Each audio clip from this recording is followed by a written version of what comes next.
Contabilidade qualquer um faz, né? Agora, atos societários é algo que tem que estudar, tem que aprender, tem que se especializar. Para quê? Para que você tenha renda extra, para que você consiga se diferenciar no mercado, se tornar autoridade no mercado.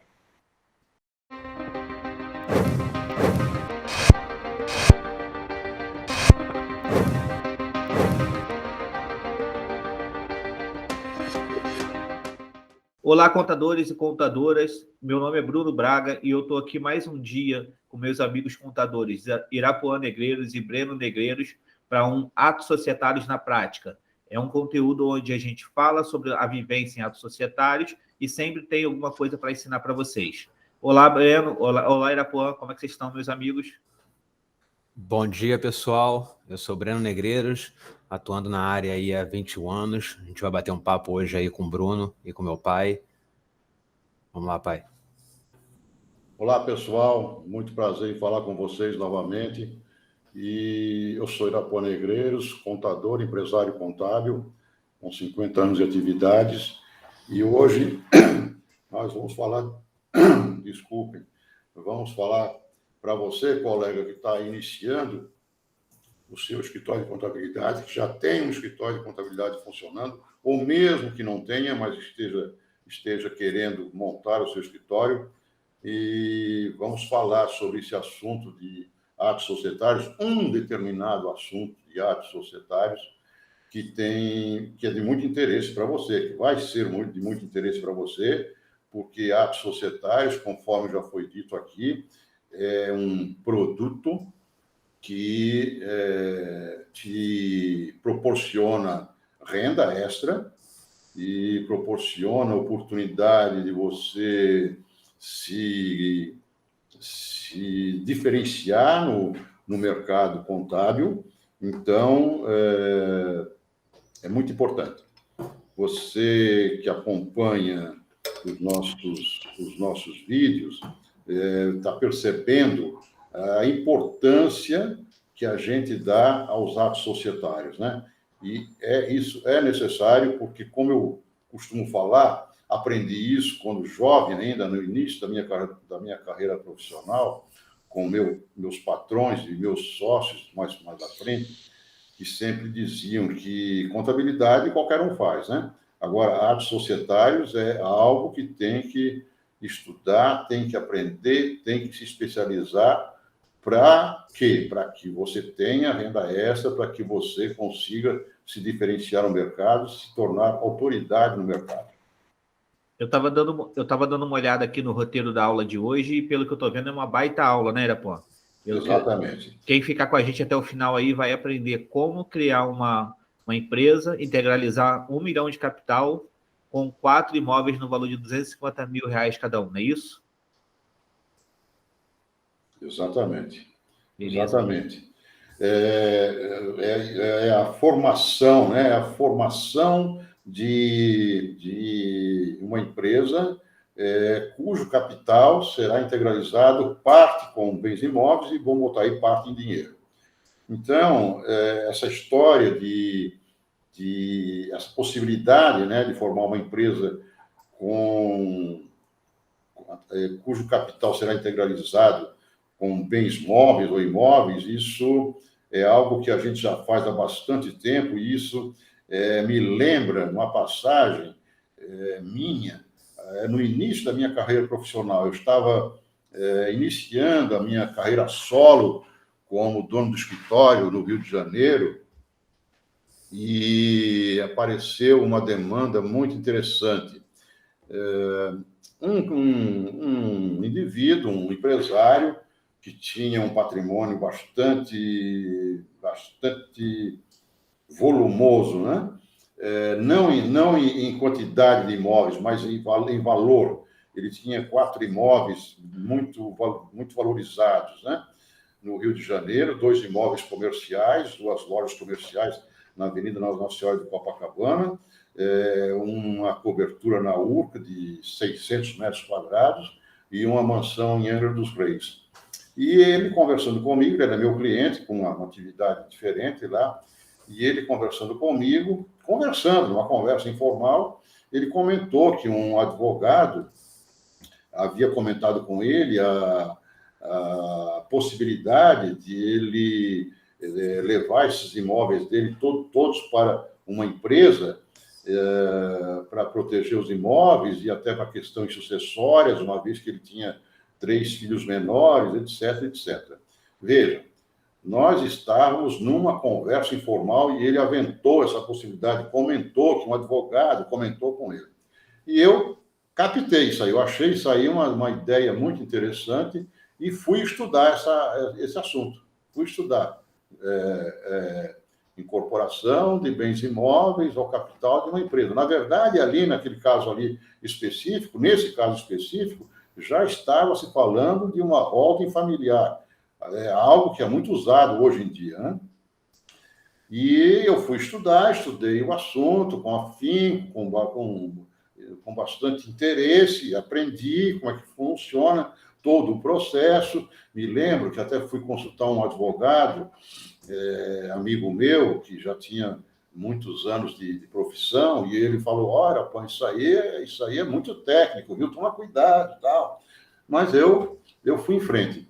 E aprendi, entendi ao menos, né, como fazer, estudei tudo, e aí voltei ao assunto com esse meu cliente que havia abordado, né? E eu falei, olha, eu estudei aquele assunto que você comentou comigo, muito interessante, eu realmente acho que para você se adapta perfeitamente, eu acho que é muito, muito, muito aplicável para você, que tem 3 filhos menores, que tem um patrimônio desse tamanho, e ele se empolgou, então vamos fazer. A gente tinha um diálogo muito bom, e foi feita, nesse caso, foi feita a holding familiar lá, 40 anos atrás, né?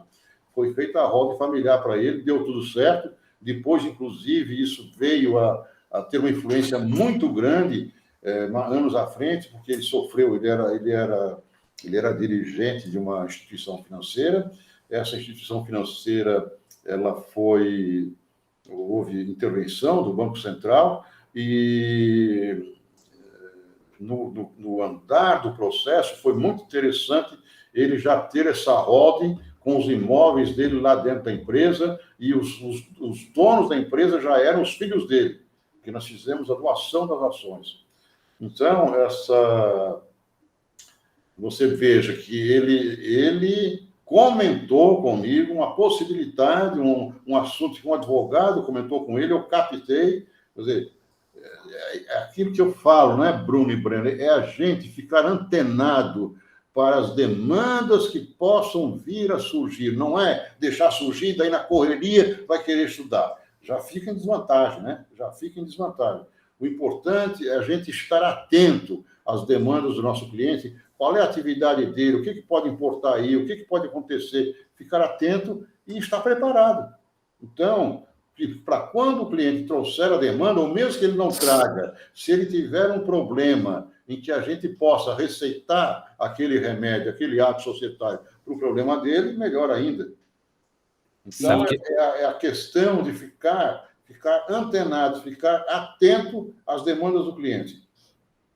Uma abordagem que eu acho interessante dentro desse contexto é porque me parece que você estava tratando, provavelmente era um assunto de imposto de renda da pessoa física, né, que estava tratando dos bens, né, da pessoa física, e você acabou ganhando como cliente mais uma empresa, aí uma holding familiar, né, e a gente vê isso muito, muito forte aqui dentro do nosso escritório hoje aqui na Bahia, em Porto Seguro, né.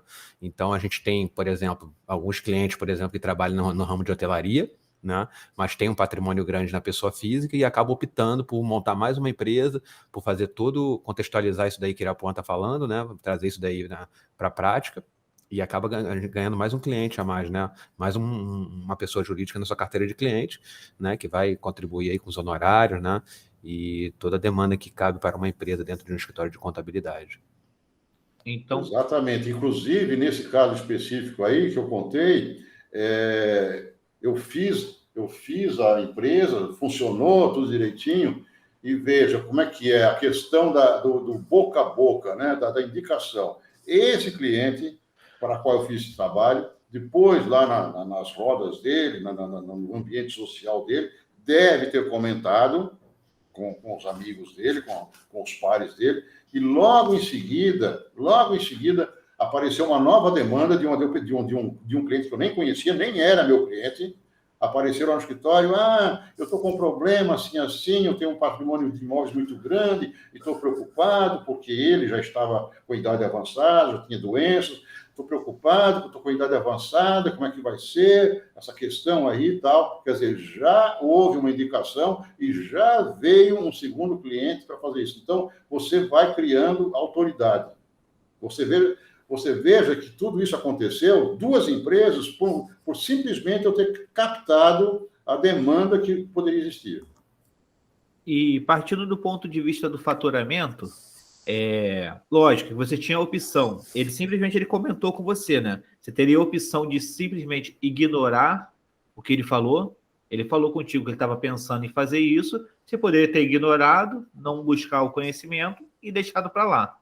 Mas você agiu de uma forma diferente, você captou aquela ideia ali e foi buscar o conhecimento para fazer e executar. Isso é muito interessante da gente falar também. E a questão do faturamento? Você pôde cobrar para ele a constituição daquele ato e depois essa empresa dele ainda ficou sendo uma contribuição mensal para o escritório? Exatamente. Então, teve receita, né? Receita extraordinária para a constituição dessa empresa, que é um trabalho que dá para cobrar muito bem cobrado, muito além da média, né?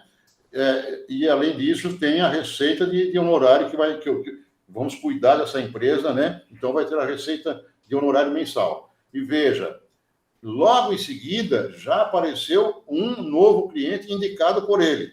Mais uma receita para constituir essa nova empresa e mais uma receita de honorários. Então, vejam a mudança, né? O efeito de uma simples atenção minha de captar a demanda, né? E estudar o problema, estudar o assunto, e depois você já colheu os frutos rapidamente em 2 legalizações e em 2 honorários mensais.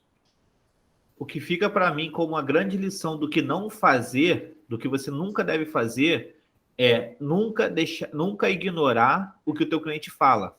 Ou seja, nós devemos sempre estar atentos ao que o cliente fala, porque numa palavra dele ali, você capta e você gera um faturamento extraordinário que você não estaria ali dentro da ordem do teu escritório. Não é isso? Exatamente. Lembrando que muitas vezes o cliente nem sabe o problema que ele tem, ou não sabe dizer exatamente o problema que ele tem. Então, cabe a você ficar atento ao que ele está falando para você, para indicar, captar qual é a dor dele e qual é o remédio que se aplica para a dor dele, porque muitas vezes nem isso ele sabe. E aí eu faço mais uma pergunta.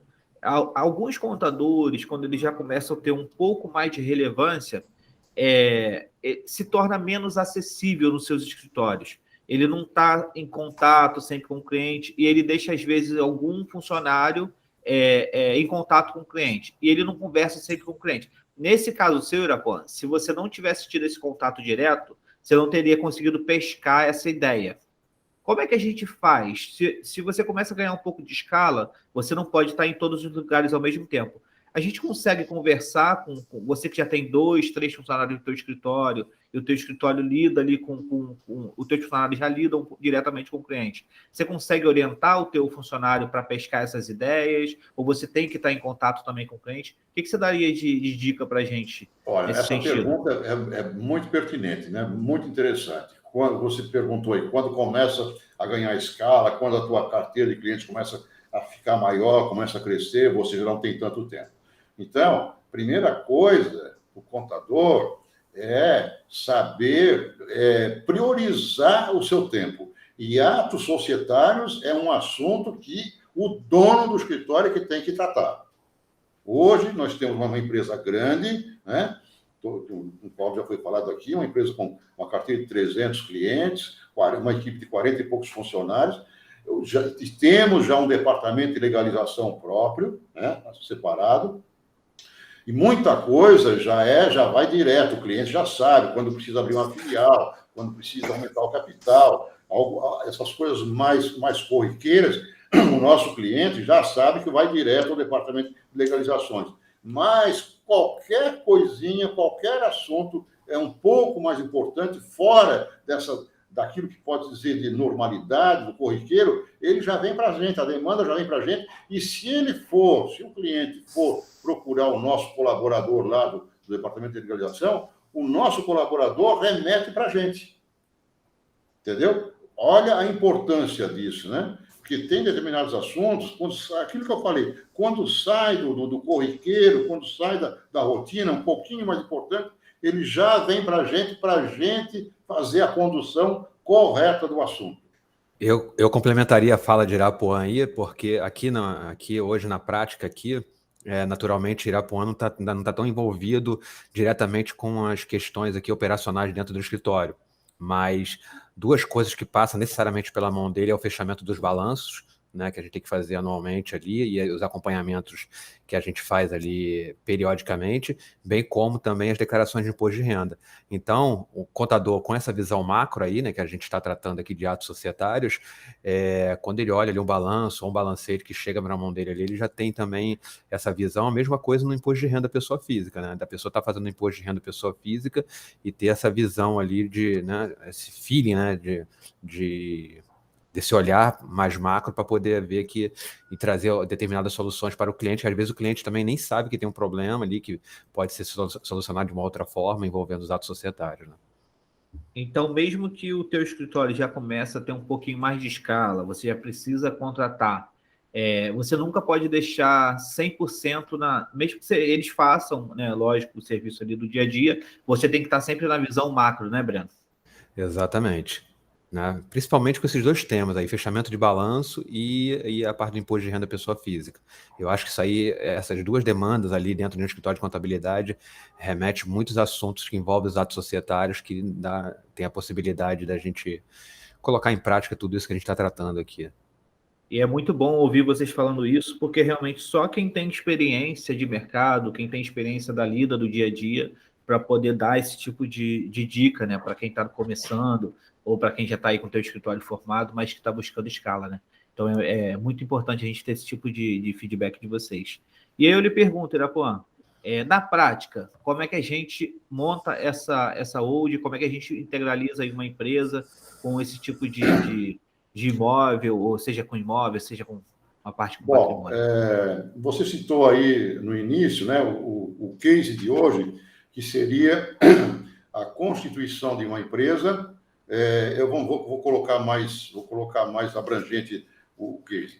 Vamos supor a constituição de uma empresa com 2 sócios, tá? Sendo que um sócio vai integralizar o capital com, hipoteticamente, 4 imóveis, e o outro sócio vai integralizar em dinheiro, tá? Então, a primeira coisa que temos que o profissional tem que ter o cuidado numa demanda dessa é a reunião presencial ou mesmo através da internet com o cliente, para poder falar, para poder entrar em todos os detalhes, né? Essa reunião é muito importante, muito importante. Se presencial, melhor ainda. Então, nessa reunião, o contador vai ter que pedir a matrícula desses bens imóveis, no registro de imóveis. Essa matrícula é nada mais, nada menos que a identidade do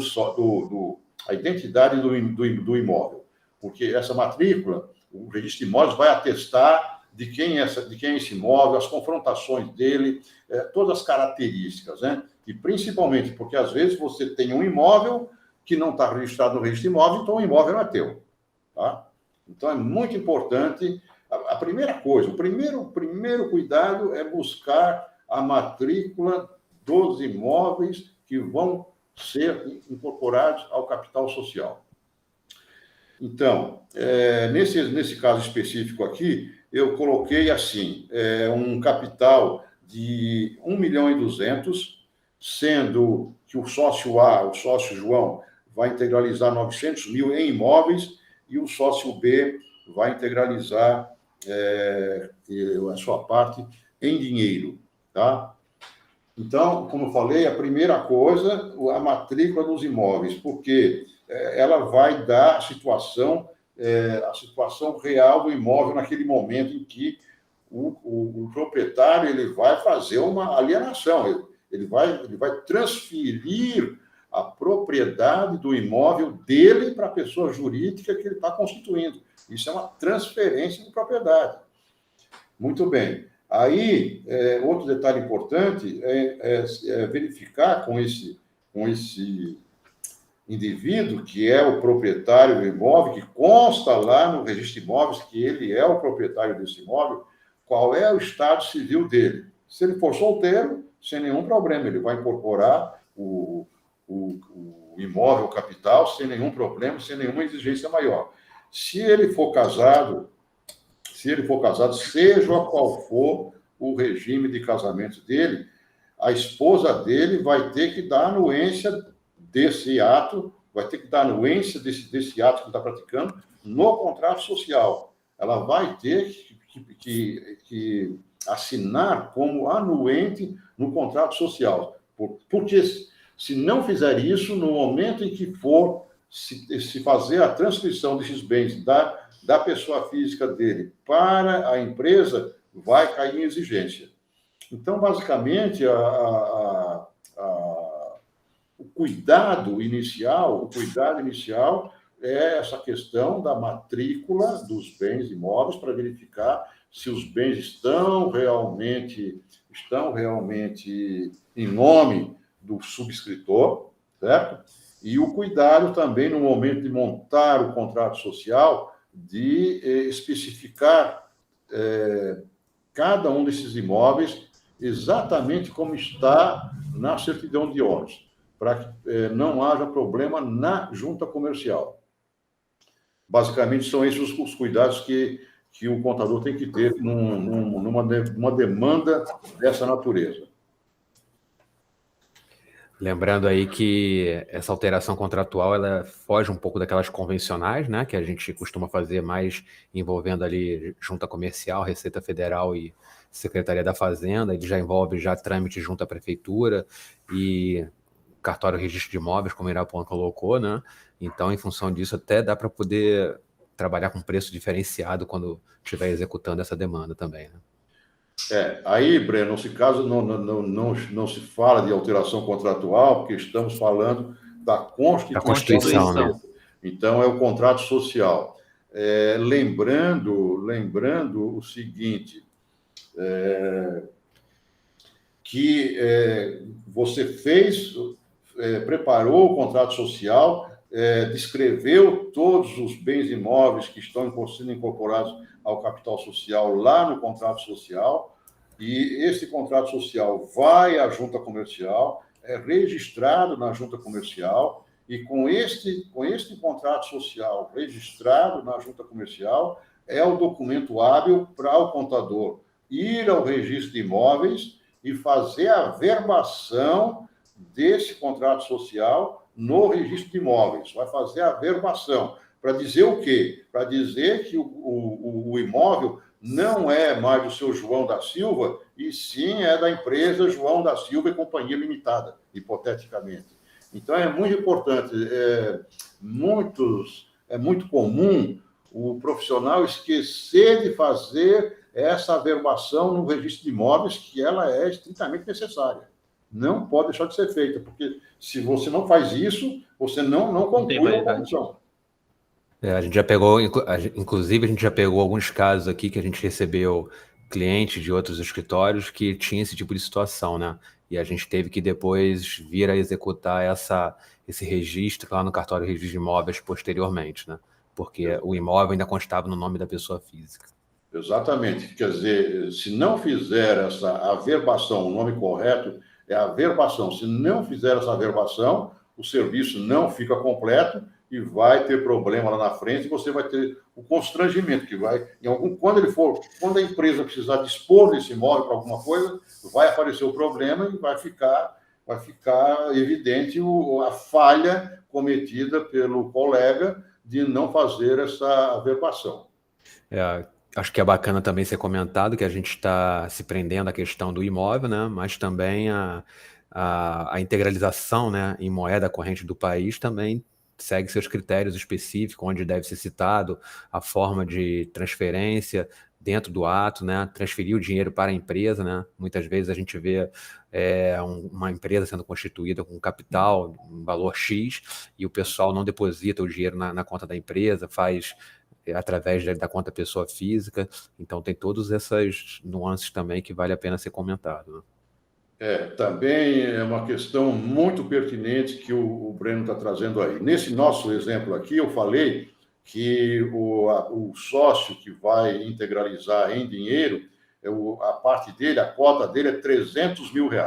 Então, hoje em dia mesmo, nesse caso aí, vai ser escrito mais ou menos da seguinte forma, que o capital social é de R$1.200.000, sendo 900 mil, né, através da incorporação dos bens imóveis, e R$300 mil integralizados neste ato em moeda corrente do país. Desculpem os meus caros colegas, inclusive os colegas aí com anos de estrada, mas essa citação que eu falei aí está errada. Integralizados neste ato em moeda corrente do país. Estamos falando de uma empresa em constituição. Então, o que significa isso aí? Vamos trocar em miúdos o que está escrito nesse contrato? Que o sujeito, o outro sócio, trouxe R$300 mil numa mala, botou em cima da mesa, está aqui, empresa, a minha parte. Nem empresa tem ainda. Então, dizer isso é uma ficção, é uma coisa. Então, você já começa a história de uma empresa através de uma ficção. Nós, contadores, nós temos a missão de registrar fatos reais e não fatos fictícios. Então, qual é o certo, Irapuã? Isso aí. Qual é o certo? O sócio fulano e tal subscreve neste ato R$300 mil, cujo pagamento, cuja integralização será feita em moeda corrente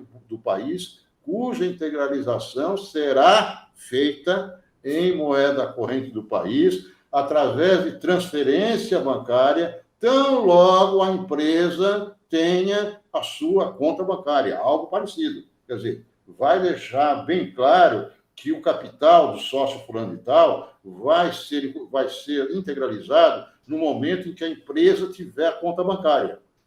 Porque não dá para andar com 300 mil na mala, né? Até porque já começa com a suspeita aí de lavagem de dinheiro. Porque dinheiro em mala é suspeita, né? É o exemplo clássico de dinheiro não bom, digamos assim, para não dizer dinheiro de caixa 2.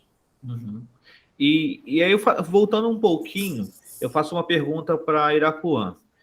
Você me disse que às vezes pode acontecer do contador não terminar o ato completamente e não ir no cartório fazer a verbação. E eu te faço uma pergunta. Hipoteticamente, eu e Breno constituímos uma empresa e eu entrei com imóveis. E nessa parte da minha integralização de imóveis faltou a verbação no cartório. Só que em dado momento eu me desentendi com o Breno e eu quero sair da sociedade. Se esses imóveis não estiverem em nome da empresa, se eu agir de má fé e o contador tiver errado lá no começo, eu posso transferir esses imóveis para o nome de outros sem depender da assinatura do Breno? Seria uma falha do contador que deixa uma brecha para uma pessoa agir de má fé? Olha, isso aí, Bruno, eu diria que é mais uma situação para advogado, porque você também, no exemplo que você deu, estaria agindo de má fé. Totalmente de má fé. Porque você sabe muito bem que você comprometeu, o imóvel foi comprometido. Existe já um documento público dizendo que o imóvel é da empresa. Porém, não foi cumprida aquela exigência de levar ao cartório do registro de imóveis. Então, né, nessa tentativa que você vai fazer aí de dispor desse bem para outra finalidade, em algum momento você vai se deparar com um obstáculo e vai ser descoberta a sua tentativa dessa fraude que você quer cometer. Entendeu? Mas o que acontece é o seguinte, nesse exemplo aí, vai ficar evidente né, a falha, né, do contador em não ter feito todo o processo completo e vai expor ele, vai ficar numa saia justa aí, porque vai ficar exposta aí essa falha dele, né, essa negligência dele. É lógico que o exemplo que eu trouxe aqui é uma coisa que é bem hipotética, né? Sim. Mas o que eu queria realmente era isso, era ressaltar que o contador tem que estar atento aos atos que ele está executando ali para não deixar brechas, até mesmo para que lá na frente alguém possa agir de má fé, ou que o nome do contador ele seja maldito por ter, de repente, uma falha que vai abrir brecha para alguma coisa, né? Exatamente. Você quer ver nesse exemplo aí, nesse mesmo exemplo que você citou aí, de incorporar o imóvel ao capital da empresa e não fazer a verbação no registro de imóveis, tá? Está lá a empresa assim, nessa situação. Aí a empresa precisa de um financiamento bancário, hipoteticamente, e o administrador faz lá o contato com o gerente do banco e tal, e fala lá o pedido dele, que quer financiar, e vai dar o imóvel em garantia. O que o banco vai fazer? Vai buscar no registro de imóveis a veracidade. Aí vai verificar que o imóvel não está em nome da empresa. Quer dizer, vai expor, né? Vai expor, você está me dando em garantia um imóvel que não existe? Ah, existe sim, está aqui no contrato social. Sim, está no contrato social, mas não está no registro de imóveis. Você percebe a diferença? Sim, sim. E é importante, então, o contador estar sempre atento a todos o passo a passo, né, para executar um ato corretamente. Certeza. Isso aí não só quando se trata de incorporação de bem imóvel ao capital, mas o contador tem que estar atento, na verdade, a todas as exigências secundárias, digamos assim. Vou dar um exemplo. Se a gente faz uma empresa de, hipoteticamente, corretagem de seguros, tá? 2 corretores, ou um corretor só, quer fazer uma pessoa jurídica de corretagem de seguros. Para ele vai registrar o ato constitutivo, o ato societário na junta comercial, né? Agora, para ele poder iniciar a atividade dessa empresa com corretagem de seguros, ele vai ter que ir lá na SUSEP, no caso, fazer o registro da empresa lá, para ela ficar habilitada. E a mesma coisa se fala quando é uma empresa de administração, de gestão de negócios, tem que ter um administrador registrado no Conselho Regional de Administração. Quando é uma empresa de representação comercial, tem que ter o registro da empresa no Conselho Regional dos Representantes Comerciais, e por aí vai. Então, o contador tem que estar atento a esses registros secundários que tem que ser feito além do ato constitutivo na junta comercial ou no registro civil das pessoas jurídicas. E voltando ao que o Breno falou, sempre que houver esses atos secundários, o valor cobrado também é diferente do que uma empresa, uma constituição simples, né? Exatamente. Existe ao menos na nossa empresa, né, existe um valor básico para a constituição de uma empresa normal, digamos assim, sem nenhuma exigência extra, e na medida em que vai aparecendo esses registros secundários que têm que ser feitos, a gente vai adicionando mais um plus ali no valor dos honorários que serão cobrados. Ótimo. E tem mais alguma coisa que vocês querem colocar para a gente? Breno? Eu acho que não, acho que é isso, né?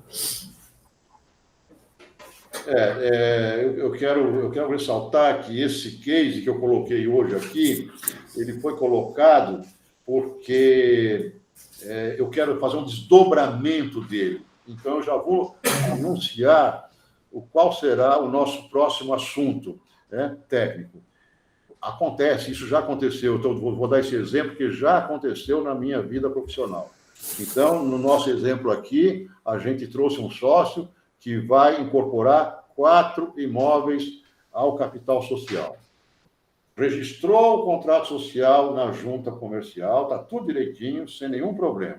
Aí fomos fazer aquela parte principal, secundária, porém, muito importante, de fazer a verbação do imóvel no cartório do registro de imóveis. Chega lá, o cartório refugou, digamos assim, um desses imóveis.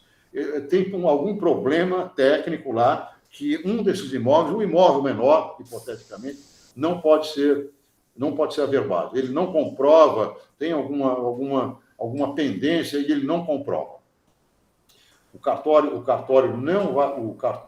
do Registro de Imóveis não vai fazer a averbação e você, o dono do imóvel, não tem como suprir de uma maneira rápida aquela exigência no Registro de Imóveis. E aí?